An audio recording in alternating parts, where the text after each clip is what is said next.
Qu'elle soit en avant ou en arrière-scène, Sophie Durocher reste toujours Sophie Durocher.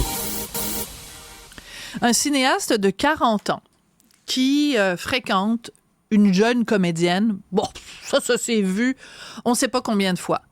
Mais si je vous dis que la comédienne a 14 ans, 14 ans, donc non seulement le cinéaste a plus de 2 fois son âge, mais en plus, cette comédienne est mineure. Et en plus, une mineure de moins de 16 ans. Ben, c'est ce qui s'est passé il y a plusieurs années de ça, supposément. Je dis supposément parce que c'est une allégation de la comédienne française Judith Godrèche. Elle affirme que, donc, elle était à l'époque en couple sans consentement avec le cinéaste français Benoît Jacquot. Et cette semaine, elle a en plus dit qu'elle avait aussi été agressée sexuellement par un autre cinéaste français, Jacques Doyon. On va parler de tout ça avec Nick Payne, qui est analyste politique, mais aussi analyste culturel et toutes choses connexes. Bonjour, Nick. Bonjour, Sophie. Cette déclaration-là de Judith Godrèche, qui est allée devant les autorités, même s'il y a peut-être prescription, elle est quand même allée voir la police pour déposer une plainte contre Benoît Jacquot et contre Jacques Doyon. Qu'est-ce que ça nous dit sur l'état actuel du débat, justement, sur le post-MeToo? Oui, Jacques Doyon, qui était aussi le compagnon de vie ou l'époux, je ne sais plus, de Jane Birkin. Absolument, sous les yeux de laquelle, apparemment, certains de ces événements-là se seraient produits chez Jane Birkin, imagine, pendant un tournage. Ouais. Évidemment, je ne suis pas procureur, moi non plus, pas plus que toi. Nous verrons où mèneront ces allégations-là. Mais en tout cas, le récit de Judith Godrèche est assez sidérant. Il faut dire que là, au moment où on se parle, toi et moi, Sophie, sur BFM TV, il y a une vidéo qui tourne en boucle. Il faut regarder ça. Un passage de Judith Godrèche il y a une dizaine d'années dans une émission française où elle parle, disons, de façon beaucoup plus nuancée de son rapport avec Benoît Jacquot, mais qui néanmoins avait bel et bien une quarantaine d'années lorsqu'elle avait 14 ans et qu'ils sortaient en principe ensemble. Alors, toute la question, tout de même, juste là, déjà, là, la question se pose. Que faisait-elle là? Quels étaient ses motifs à lui? Et ainsi de suite. Bon, bref, on verra pour la suite, mais c'est évident que ce qu'elle raconte aujourd'hui, c'est l'histoire d'une jeune femme démunie, adolescente, sous l'emprise d'une sorte de gourou. Oui, elle parle d'un comportement très sectaire de sa part, où il y avait des règles à la maison, on mangeait seulement certains aliments, on mangeait debout, il contrôlait la façon dont elle s'habillait, la façon dont elle s'exprimait, les lectures qu'elle faisait, les films qu'elle regardait. Tout ça pour une jeune fille de 14 ans qui donc est pas apte à dire. De toute façon, aux yeux de la loi, à 14 ans, tu ne peux même pas donner ton consentement. Sévices sexuels aussi, dit-elle. Oui, il la frappait, dit-elle. Oui, mais ce qui a mis le feu aux poudres, c'est que elle a produit ou réalisé ou scénarisé, je ne sais trop, une série récemment, Judith Godrèche, dans laquelle elle s'ouvrait de cette relation avec un homme de 40 ans. Puis certains ont fait le lien, ont compris que c'était Benoît Jacquot. Et là, un extrait d'un documentaire de Gérard Miller, qui est lui-même accusé en ce moment par 41 femmes d'agression en tout genre. Qui est psychiatre, oui. Des allégations, c'est hallucinant. Donc, dans ce documentaire, lui aussi datant de 2010-2011, Benoît Jacquot explique candidement que le cinéma était parfois une façade pour se livrer à toutes sortes de gestes plus ou moins légaux. Oui, mais il utilise même, le réalisateur est interviewé dans un documentaire et il dit « C'est formidable le cinéma, ça nous permet de faire du trafic illicite de jeunes filles ». Le gars dit ça. Mais des fois, tu dis la société française, tu sais, il y a l'affaire Maznev, donc Gabriel Maznev. Vanessa Springora qui a écrit le livre Le consentement. D'ailleurs, le film sort bientôt sur les écrans au Québec. Je l'ai vu, je vous recommande vraiment de voir ce film, même si ça pose plein de questions d'éthique. Mais c'est comme si c'était une société, la société française, où on dit, bah oui, le gars, il sort avec des filles de 14 ans ou moins. C'est drôle, ha ha ha. Je veux dire, c'est très étrange. Oui, ou alors justement, c'est là que j'allais. Est-ce que c'est la société française? Est-ce que c'est une caste? Est-ce que ça se passe comme ça chez les ouvriers, par exemple? Bonne question. Le peuple d'en bas, comme on dit en France. Moi, quand je regarde ça avec un peu plus de recul, je me dis, de mai 68 jusqu'à aujourd'hui, on a l'impression que on assiste aux états d'âme, aux excès d'une certaine petite bourgeoisie, plus ou moins progressiste. Alors, à l'époque, c'était jouir sans entrave, on fait la révolution sexuelle, à bas votre vieille morale de vieux croutons.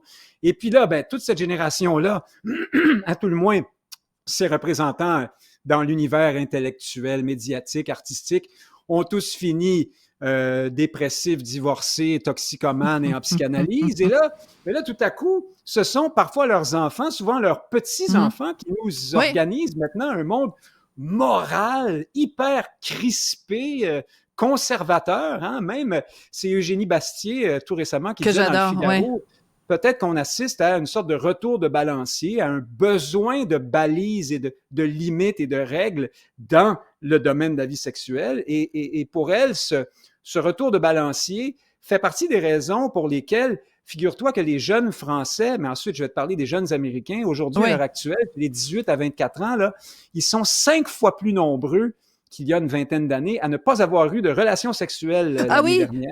Ce texte-là est absolument hallucinant. Des gens, tu dis, font un sondage et tu le demandes aux gens, est-ce qu'au cours de la dernière année, vous avez eu au moins une relation sexuelle? Et il y a plein de gens qui disent non, mais mon Dieu, ça doit s'assécher, ces parties-là. Je sais pas comment... Moi, ça m'est jamais arrivé. Je veux dire, ça fait longtemps. En Californie, 31% des 18 à 30 quelques, même plus que ça, là, c'est presque 40%, en fait.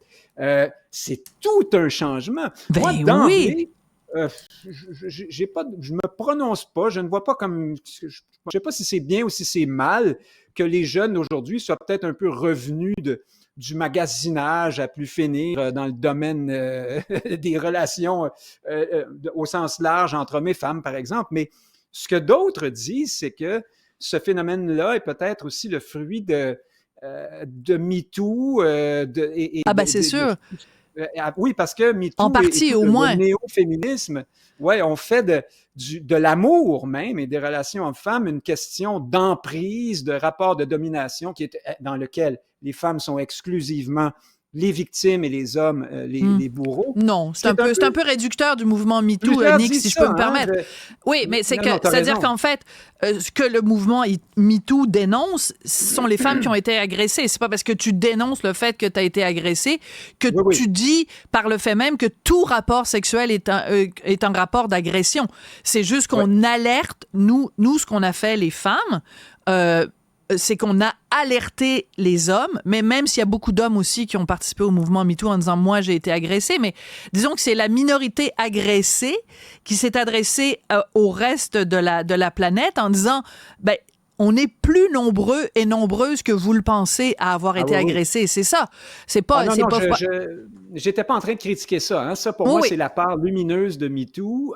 Moi-même, comme homme, j'ai été amené à travers ça à réaliser que pour la femme, même en présence d'un homme bon, qui n'a pas de mauvaises intentions, c'est très intimidant, ça peut faire peur et c'est à la limite dangereux parfois, les avances ou les comportements de l'homme. Mais il y a toujours une crainte. C'est ça, on a toujours une crainte. Voilà. Moi, je réalisais pas ça. J'avais grandi dans un monde où la femme était mon égale, puis on jouait ce petit jeu-là à deux. Mais en fait, c'est plus compliqué que ça. Donc, je trouve que c'était bien, c'était utile. Mais évidemment, MeToo arrive dans un contexte idéologique, social, plus large, dans lequel tu as aussi des néo-féministes qui expliquent que la galanterie se situe sur le même continuum que la goujaterie, seulement pas au même degré, que l'amour est hétérosexuel en particulier, c'est très important, est vraiment une affaire d'emprise et de prise de contrôle qui est exclusivement à l'avantage l'hétéropatriarcat. Oui, je pense que c'est Camille Paglia qui dit que toute pénétration est une agression ou quelque chose comme ça, là, enfin, en gros. Voilà. Mais on s'éloigne un petit peu du sujet, mais on y reviendra. Mais disons que cette prise de parole de Judith Godrèche est quand même très intrigante, surtout la bombe qu'elle a laissée tomber cette semaine, parce que, Benoît Jacot en avait déjà parlé, mais là, la bombe concernant Jacques Doyon. Donc, je vous encourage à aller quand même retrouver ça sur Internet. Une entrevue, entre autres, d'une demi-heure qu'elle a donnée cette semaine où elle a vraiment de la difficulté à trouver ses mots pour parler des agressions dont elle a été victime. C'est assez troublant. Et ça concerne donc des supposés grands noms du cinéma, d'auteurs, tu sais, supposément des grands intellectuels du cinéma français. Bien, moi, je n'associais pas Judith Godrèche et le geste qu'elle pose aujourd'hui à Bien ce sûr. néo-féminisme qui complique Tout à les fait. choses. Moi, mais je pense que les gens sont assez intelligents pour avoir compris la nuance. Tu avançais à pas de loup et t'en fais pas. Il n'y a aucun malentendu possible. Merci beaucoup, Nick. Avec plaisir.